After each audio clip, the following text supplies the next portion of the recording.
Shalom, shalom, soyez abondamment bénis au nom puissant de notre Seigneur et Sauveur Jésus-Christ. Soyez les bienvenus à la Haute École des Sciences Prophétiques. Nous poursuivons notre module numéro 1 intitulé L'appel prophétique.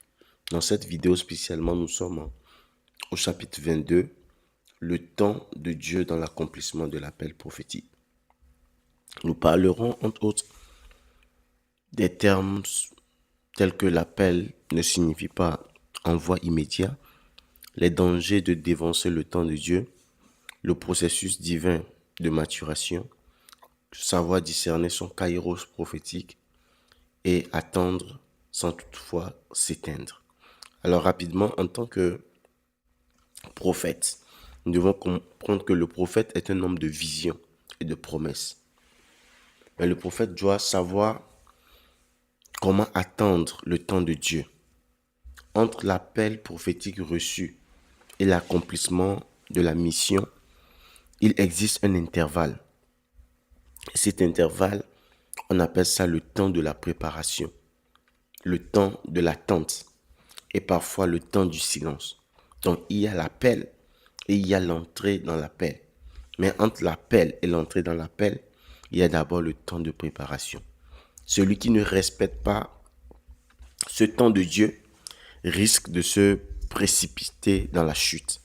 Ecclésiaste chapitre 3 verset 1 nous dit « Il y a un temps pour tout, un temps pour toutes choses sous les cieux. » Donc le prophète en préparation doit le comprendre. Il y a un temps pour toutes choses. Premièrement, nous verrons ceci, l'appel ne signifie pas envoi immédiat. Dieu peut appeler un prophète très tôt, mais ne l'enverra que lorsqu'il sera prêt. Donc l'onction prophétique nécessite une maturité spirituelle. L'onction prophétique nécessite une expérience avec Dieu. Et l'onction prophétique nécessite une solide fondation extérieure. En prenant pour exemple Moïse, il a attendu 40 ans après son appel. Joseph a été formé en prison avant d'entrer dans sa destinée. De lorsque ses frères l'ont vendu jusqu'à ce qu'il devienne premier ministre d'Égypte, ça a fait un total de 13 ans. David a été oint comme roi, mais a attendu des années avant de régner. David avait 17 ans lorsque Samuel l'a oint. David avait 17 ans lorsque Samuel l'a oint.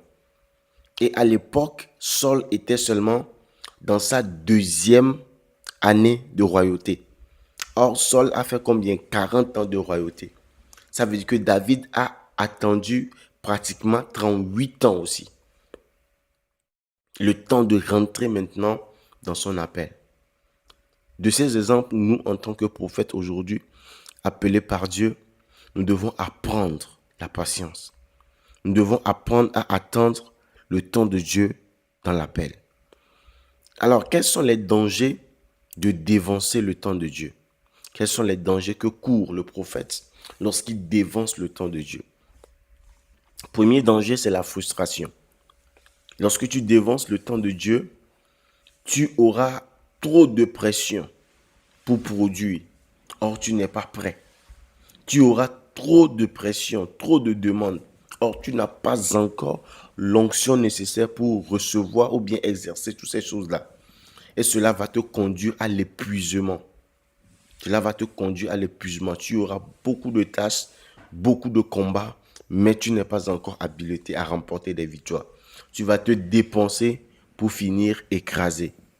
Donc le premier danger, c'est la frustration. Deuxième danger, c'est la manipulation. Étant donné que tu n'as pas attendu le temps de Dieu et que tu n'as pas tout appris de Dieu, tu vas commencer par forcer les choses par la chair. Au lieu d'attendre l'esprit, tu vas toi-même commencer par inventer des prophéties, inventer des stratégies pour manipuler les âmes. Parce que Dieu ne te parle pas encore, parce que Dieu ne te révèle pas encore des choses. Juste parce que tu as dévancé le temps de Dieu, l'Esprit de Dieu n'est pas avec toi et tu seras conduit par la chair. La troisième chose, il y a un danger, c'est la perte de crédibilité. Lorsque vous rentrez dans le ministère trop tôt, vous êtes exposé à un manque de solidité et vous allez causer beaucoup de dégâts. Vous allez faire tellement d'erreurs, tellement d'erreurs, tellement d'erreurs, à tel point qu'au finish, vous allez perdre de crédibilité. Personne ne va plus croire en vous parce que vous êtes tellement tombé, malgré que vous vous êtes relevé, mais vous êtes tellement tombé que les gens au finish ne croient plus en vous. Et tout ceci parce que vous êtes rentré trop tôt dans votre appel. Alors, nous continuons avec un quatrième danger, ce sont les blessures spirituelles. Lorsque vous rentrez dans l'appel trop tôt, vous serez exposé à des blessures spirituelles. Vous savez, le prophète immature se blesse et blesse les autres, faute de patience. La Bible dit dans 1 Timothée chapitre 5, le verset 22, « Ne soyez pas pressés d'imposer les mains à quelqu'un. » Donc, ne soyez pas pressés d'exercer le ministère prophétique. Attendez le temps de Dieu. Parce que si vous n'avez pas la sagesse qui va avec l'onction, vous aurez, pendant que vous exercez l'onction, vous aurez à blesser beaucoup de personnes et vous ferez beaucoup de victimes. Alors, quel est le processus de maturation? Quel est le processus divin de maturation? Comment Dieu fait grandir son prophète? Premièrement, Dieu le fait passer par l'école du désert. L'école du désert, c'est une période de solitude, une période de silence, une période de dépendance totale à Dieu. Donc Dieu va te faire passer par cette école pour n'avoir que lui dans ta vie.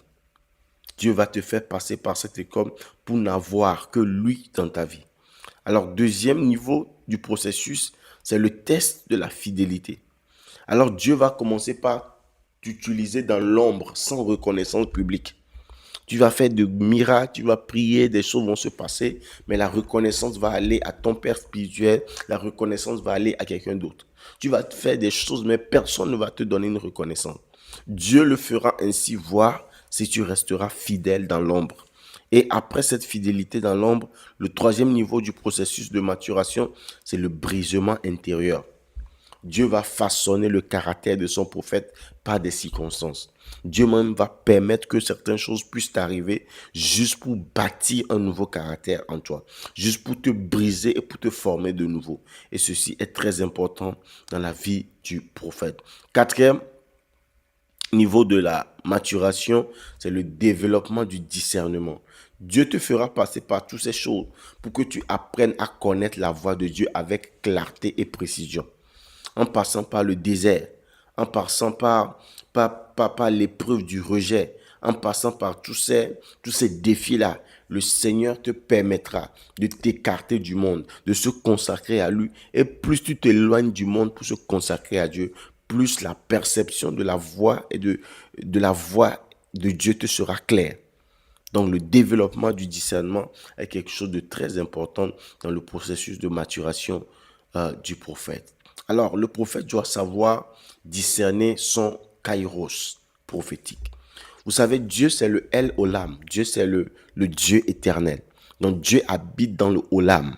Dieu, lui, habite dans l'éternité. Dieu n'est pas influencé par le temps. C'est nous, les hommes, qui sommes influencés par le temps.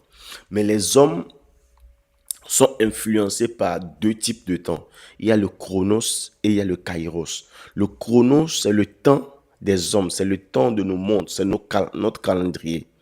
Mais le kairos, c'est le temps de Dieu dans notre réalité. C'est-à-dire Dieu quitte l'éternité, le olam, et il vient intervenir à un moment dans le chronos. Et c'est le kairos. Donc nous ne fonctionnons pas selon le chronos, c'est-à-dire selon notre propre calendrier, mais nous fonctionnons selon le kairos, le calendrier de Dieu. Car le kairos, c'est le moment précis fixé par Dieu pour une action prophétique. Le prophète ne pose pas des actions comme ça, mais le prophète cherche d'abord le kairos de Dieu avant de poser une action prophétique.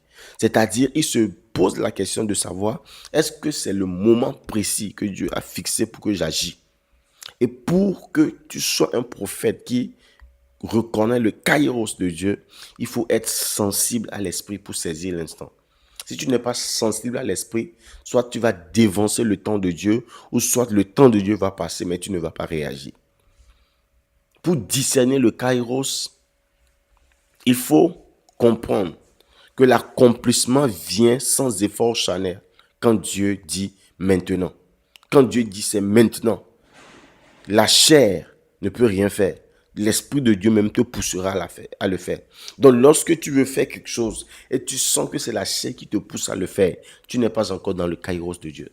Parce que dans le kairos de Dieu, la chair est désactivée. Tu es enivré du Saint-Esprit et il te pousse à poser l'acte prophétique. Habakkuk chapitre 2, verset 3 nous dira, la vision s'accomplira en son temps. Attends-la. La vision s'accomplira en son temps. Attends-la. Donc, le prophète doit apprendre à attendre, doit apprendre à repérer le kairos, le temps de Dieu. Alors, pendant que nous sommes en train de parler de attendre, il faut noter une dernière chose. Attendre aussi, mais ne pas s'éteindre. Attendre sans s'éteindre. Attendre, ce n'est pas s'éteindre. Donc, on n'attend pas dans la passivité. C'est-à-dire, on n'attend pas en attachant ses mains derrière. Non. Lorsqu'on dit attends le temps de Dieu, il y a trois choses qu'on fait pendant qu'on est en train d'attendre le temps de Dieu. On sert fidèlement dans les petites choses. Pendant que tu attends Dieu, tu continues par servir fidèlement dans les petites choses, sans reconnaissance. Pendant que tu attends Dieu, tu continues par cultiver la présence de Dieu. Pendant que tu attends Dieu, tu continues par renforcer ton intimité et tes capacités spirituelles. La Bible dira dans Ésaïe 40, verset 31, « Ceux qui espèrent en l'Éternel renouvellent leur force. » Donc, pendant que tu es en train d'espérer, d'attendre le temps de Dieu, tu renouvelles tes forces en servant fidèlement, en cultivant la présence de Dieu et en renforçant son intimité et ses capacités spirituelles. C'est ça, attendre le temps de Dieu. Alors, bien-aimé, pour évaluation, la question sera de savoir, est-ce que tu respectes le temps de Dieu? Est-ce que tu es impatient de te faire connaître? Est-ce que tu as accepté la formation dans l'ombre? Est-ce que tu attends l'approbation de Dieu ou l'approbation des hommes? Est-ce que tu arrives à discerner ton kairos prophétique? Est-ce que ton ministère repose sur la prière ou sur l'activisme? Donc, dans la prière et dans la méditation, nous allons répondre à ces questions. Nous allons maintenant prier ensemble pour demander la grâce d'attendre le bon temps prophétique. Vous allez répéter avec moi, Seigneur, je crois en ton appel sur ma vie, mais je veux marcher dans ton temps et non dans mon impatience. Apprends-moi à attendre. Apprends-moi à te faire confiance. Apprends-moi à me taire quand il faut. Délivre-moi de la précipitation. Délivre-moi du désir de reconnaissance. Que mon cœur soit stable. Que mon esprit soit calme. Et que ma foi soit ferme. Je veux te servir au bon moment, selon ta volonté parfaite. Sois glorifié dans mes temps d'attente, autant que dans mes saisons d'accomplissement. Au nom de Jésus, nous avons prié. Amen. Soyez abondamment bénis au nom puissant de Jésus-Christ de Nazareth. C'était la Haute École des Sciences Prophétiques avec le docteur Bernard Hanouman. Dans une prochaine vidéo, nous allons aborder le thème « Le relâchement de l'onction prophétique dans l'Église ». D'ici là, portez-vous bien et que la grâce de Dieu abonde sur vos vies. Bye bye.